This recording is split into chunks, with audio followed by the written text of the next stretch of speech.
It was supposed to be an ordinary Friday.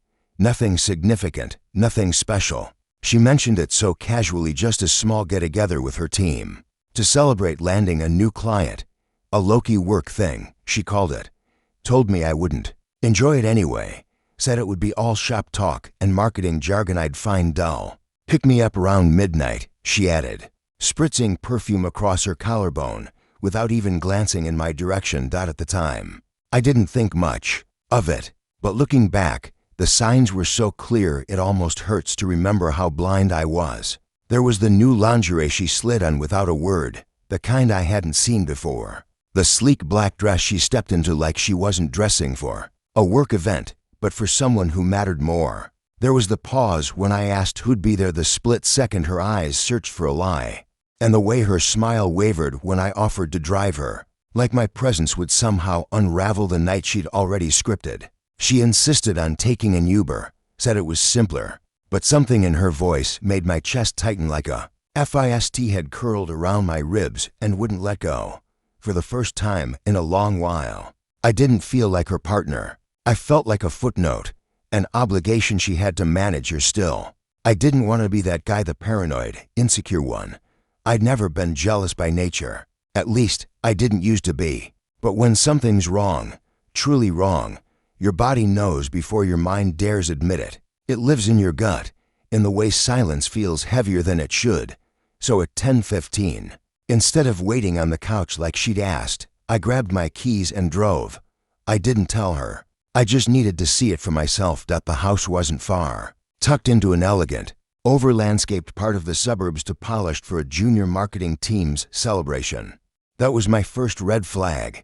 I parked 3 streets away, turned off the headlights, and walked the rest of the way under dim porch lights and half-lit moon. Soft music spilled from the open windows, nothing wild, just curated charm and background. Laughter, polished voices, polite clinks of glasses. I didn't go inside. Something told me not to. Instead, I circled around back, found a quiet shadow behind a hedge just beyond the patio. From there, I could see through the sliding glass door, and that's when I saw her. She wasn't tipsy. She wasn't floating on alcohol or caught in a blur of celebration. She was poised, sober, deliberate.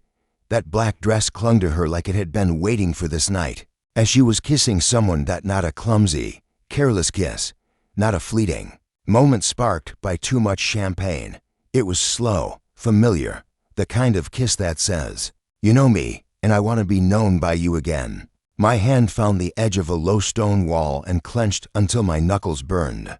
But I barely felt it.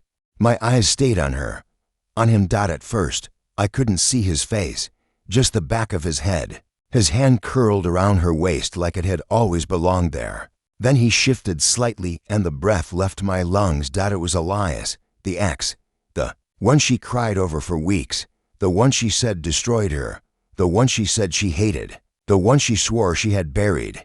He wasn't buried. He'd just been waiting. I could have turned around, could have walked away, gone home, pretended I never saw it, let the lie live a little longer. But I didn't. I walked straight to the front door and knocked once before letting myself in. The room didn't freeze all at once, it quieted in waves, one conversation at a time, dissolving into silence. A few people stared, others looked away, as if pretending not to see me might spare them from the fallout. And then she saw me. Her expression collapsed like watching a mask fall from someone's face in slow motion. She took a step back from Elias, like physical distance could erase what I had just witnessed.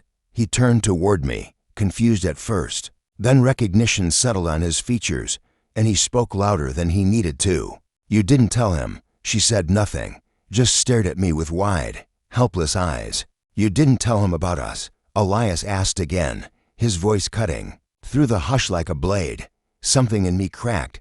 I met her gaze and kept my voice steady. "So this isn't new." Her lips parted, searching for words. I raised my hand, stopping her before she could perform whatever script she'd rehearsed. "No excuses, no damage control, just the truth."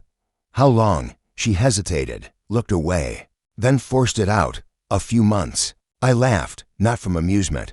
There was nothing funny about it. Just the sheer weight of betrayal collapsing against my chest like a building caving in on itself.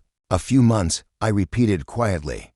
All this time you came home to me, slept beside me, kissed me goodbye in the mornings, lied to my face, and all the while, you were still chasing him. Her lip trembled. Elias shifted, clearly uncomfortable now, as if the reality he helped create wasn't as romantic up close. He reached out first. She said softly, like it was supposed to make a difference. I didn't plan it. It just happened. No, I said. Sharper now. That wasn't confusion. That was choice. A conscious, repeated decision to lie. You didn't get swept up in a mistake. You got comfortable. And that's worse. The silence after that was thick enough to choke on.